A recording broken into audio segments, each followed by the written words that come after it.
Dear students, today I am going to teach you lesson second in geography. First lesson has completed before a month.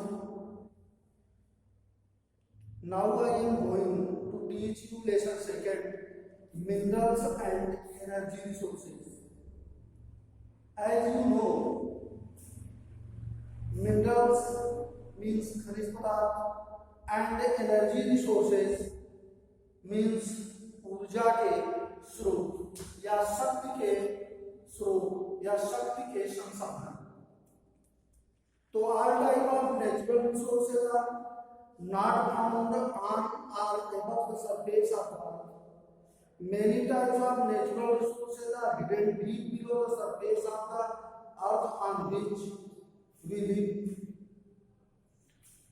सभी प्रकार के प्राकृतिक संसाधन वो पृथ्वी पर जहाँ की हम रहते हैं केवल पृथ्वी के ऊपर ही नहीं पाए जाते, बल्कि पृथ्वी की सतह में के अलावा deep below the surface of the earth माने पृथ्वी की सतह के नीचे गहराई में भी छिपे होते हैं. Some resources are also found buried deep under the seabed. कुछ संसाधन समुद्र तल के नीचे गहराई में भी गड़े होते हैं, दफन होते हैं. In the present modern industrial era, these underground resources are of great significance. आधुनिक औद्योगिक क्षेत्र में आज इन जमीन के नीचे दबे हुए संसाधनों का विशेष महत्व है. The industrial growth of any country depends mainly upon these mineral resources. किसी भी देश का औद्योगिक विकास मुख्य रूप से इन्हीं खनिज संसाधनों पर निर्भर होता है. A mineral is a natural substance of organic and inorganic origin with definite chemical and physical characteristics. कह रहा है खनिज पदार्थ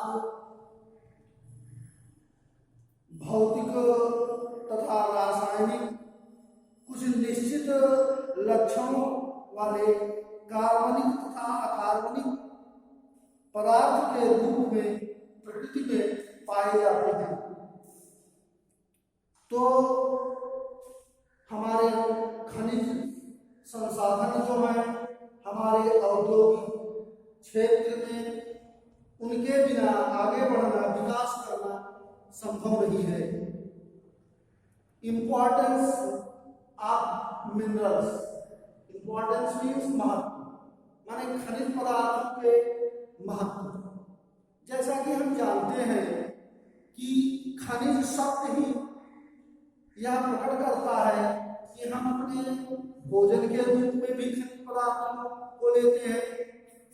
खनिज पदार्थों का हमारे जीवन की वस्तुओं के रूप में भी प्रयोग होता है. तो ये बहुत ही महत्वपूर्ण होते हैं. The mineral resources of the earth have been used since prehistoric times. Minerals have always been very important in the history of human civilization and development. Copper was the first metal to be widely used. माने हमारे पौराणिक समय से हमारी पृथ्वी पर इन खनिज संसाधनों का महत्व रहा है. ये हमारे खनिज संसाधन हमारे सभ्यता मानव सभ्यता तथा उसके विकास के लिए इतिहास में बहुत महत्वपूर्ण रूप से उपयोगी हैं. कॉपर विस्तृत रूप से पहली धातु है जो मानव के द्वारा प्रयोग की गई थी. Today minerals play an important role in our daily life. almost everything which we use are made from minerals. Even the food that we eat has a variety of minerals. The human beings have always used different types of minerals for their livelihood. तो आज के हमारे दैनिक जीवन में खनिज पदार्थों की एक महत्वपूर्ण भूमिका है। अधिकांश सभी चीजें जो हम अपने दैनिक जीवन में प्रयोग करते हैं वे खनिज पदार्थों से ही बनी होती हैं। यहाँ तक कि हमारे भोजन में भी एक विस्तृत रूप में खनिज पदार्थ पाए जाते हैं। The human beings have always used different types of minerals for their livelihood. Decoration, festivity, religious and ceremonial rites. मानव हमेशा से भिन्न भिन्न प्रकार के खनिज पदार्थों को अपनी जीविका के रूप में, सजावट के रूप में, त्योहार के अवसरों पर, धार्मिक अवसरों पर या औपचारिक रीति रिवाज के अवसरों पर भी इनका प्रयोग करता है। तो द मिनरल्स है the following characteristics. Distribution over the earth surface is highly uneven. हमारी पृथ्वी की सतह का विभाजन या उनका विच्छेदन जो है वो विषम रूप में, हाईली अनइवन माने अत्यधिक विषम रूप में है। No country in the world has all minerals in sufficient quantities. किसी संसार के किसी भी देश में उसकी आवश्यकता के लिए पर्याप्त मात्रा में खनिज पदार्थ उपलब्ध नहीं है। Most of the minerals are mixed with impurities. अधिकांश खनिज पदार्थ अशुद्धता में मिश्रित होते हैं, माने शुद्ध रूप में वो नहीं पाए जाते हैं। खनिज पदार्थ में भी अनेक प्रकार की अशुद्धियां मिश्रित है। The minerals are not renewable, माने खनिज पदार्थों को हम यूज करके और पुनः उनकी पुनरावृत्ति अवस्था में नहीं प्राप्त कर सकते हैं। जैसा कि आप जानते हैं अनेक प्रकार के खनिज पदार्थों के बारे में हम उदाहरण के रूप में आए दिन प्रयोग की जाने वाली डीजल, पेट्रोल, केरोसिन आदि को ले लेते हैं जो हमारे खनिज पदार्थ हैं, और इनका हम एक बार उपयोग कर लिए तो फिर से हम चाहें कि इसका रिन्यूअल हो जाए, इसे हम पुनः उसी अवस्था में किसी विधि से प्राप्त कर लें, तो ये इम्पॉसिबल है। क्योंकि जो भी मिनरल्स होते हैं वो एक बार जब प्रयोग में ले लिए जाते हैं तो उनका रिन्यूअल संभव नहीं है। Now the next point is classification of minerals. Minerals can be classified as under. खनिज पदार्थों को निम्नलिखित रूपों में विभाजित किया जा सकता है। फर्स्ट है metallic minerals. Metallic minerals can B divided in three types. The ferrous minerals. Ferrous minerals means लौह है, जिसमें लौह की मात्रा पाई जाती है। एज एग्जांपल कंटेनिंग आयरन और मैंगनीज, निकल एक्सेट्रा। ये सब मेटलिक मिनरल है और मेटलिक मिनरल में भी फेरस मिनरल के रूप में वर्णित किए जाते हैं। फेरस मींस लौह है, माने इसमें लौह की मात्रा, लोहे की भी मात्रा पाई जाती है। And non ferrous minerals like that copper, lead, tin, bauxite. और ऐसे भी मिनरल्स हैं जो नॉन फेरस है, माने उसमें लोहे की मात्रा लौह में नहीं होते हैं। As example copper, lead, tin and bauxite. And the third metallic mineral को हम प्रीशियस मिनरल्स के रूप में वर्णित करते हैं, डिस्क्राइब करते हैं। तो प्रीशियस मिनरल्स, प्रीशियस मीन्स होता है बहुमूल्य, कीमती। तो प्रीशियस मिनरल्स में गोल्ड, सिल्वर एंड प्लैटिनम ये चीजें होती है, उसमें मिश्रित होती है मिनरल्स में। तो जैसा कि उसका नाम ही है कि प्रीशियस, बहुमूल्य, तो प्रीशियस मिनरल इसमें मिक्स होते हैं। Precious minerals means gold, silver, platinum etcetera. Next mineral क्या है? Non metallic minerals. Non metallic माने आधात्मिक खनिज पदार्थ, which do not contain metals, जिसमें धातु की मात्रा संग्रह नहीं होती है, such as the mica, salt, potash, sulfur, granite, limestone, marble, etc. All these are non-metallic minerals. And the energy minerals are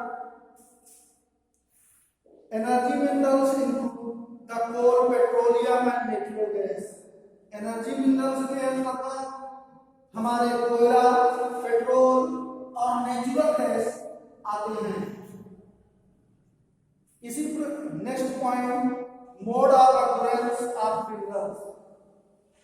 तो it is useful to learn about the type of formation of structure in which the minerals are found. माने खनिज पदार्थ जहां पाए जाते हैं उसकी संरचना निम्नवत है कि फर्स्ट तो है igneous and metamorphic rocks are generally rich in minerals. Mostly of minerals are in the following form. अधिकांश खनिज पदार्थ निम्नांकित रूप में पाए जाते हैं या प्राप्त होते हैं। As the igneous and metamorphic rocks which is generally rich in minerals. And second है sedimentary rocks which are formed due to deposition, accumulation and concentration in horizontal layers and the strata। तो igneous rocks जो है वो मुख्य रूप से दर्रों, faults या joints जहाँ पृथ्वी के दर्रे आदि होते हैं ऐसी जगह इन चट्टानें पाई जाती हैं और ये इनमें खनिज पदार्थों की मात्रा अधिक पाई जाती है। और दूसरा है जो सेडिमेंट्री रॉक्स, ये मिट्टियों के डिपोजिशन। डिपोजिशन का मतलब है जब कहीं भूस्खलन होता है या कहीं पहाड़ आदि ढह जाते हैं तो बहुत समय तक वो उसी जगह पर संग्रह होते हैं और उनमें हम अनेक प्रकार के खनिज पदार्थ प्राप्त करते हैं। एक्यूमुलेशन का मतलब है कि संग्रहण, एंड द कंसंट्रेशन का मतलब है सघनता या जमना। माने मिट्टी के एक स्थान पर जमने से, संगठित होने से उनमें खनिज पदार्थों की मात्रा हम प्राप्त करते हैं। पहले समय में हम जो देखते हैं कि बहुत सारे पर्वत, पहाड़ियां आदि हमें दिखाई पड़ती है, वे सब जब पृथ्वी पर उत्पत्ति हुई तब इसी तरह नहीं थे। बहुत सारे नगर, नदियां आदि अपने आप नेचुरल रूप में प्रवाहित हुई, मिट्टियां एक स्थान से कटकर आई और दूसरे स्थान पर वे संग्रह हुई। उनके साथ अनेक प्रकार के खनिज पदार्थ भी आकर उसमें जमा हुए और आज हम इन सभी रिसोर्सों को इनसे प्राप्त करते हैं। थर्ड है आपका रेसिडुअल। चलिए अब आज हम इस पॉइंट को यही समाप्त करते हैं और आपको हम कुछ क्वेश्चन दे रहे हैं जिसे आप रीडिंग कीजिए। हम आपको कई बार बता चुके हैं कि जब तक आप सेल्फ स्टडी नहीं करेंगे बुक की, ये वीडियो आपकी समझ में आएगा नहीं।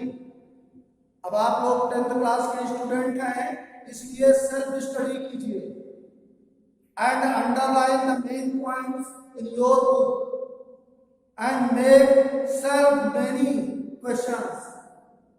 When you study your chapter carefully, you make many problems and many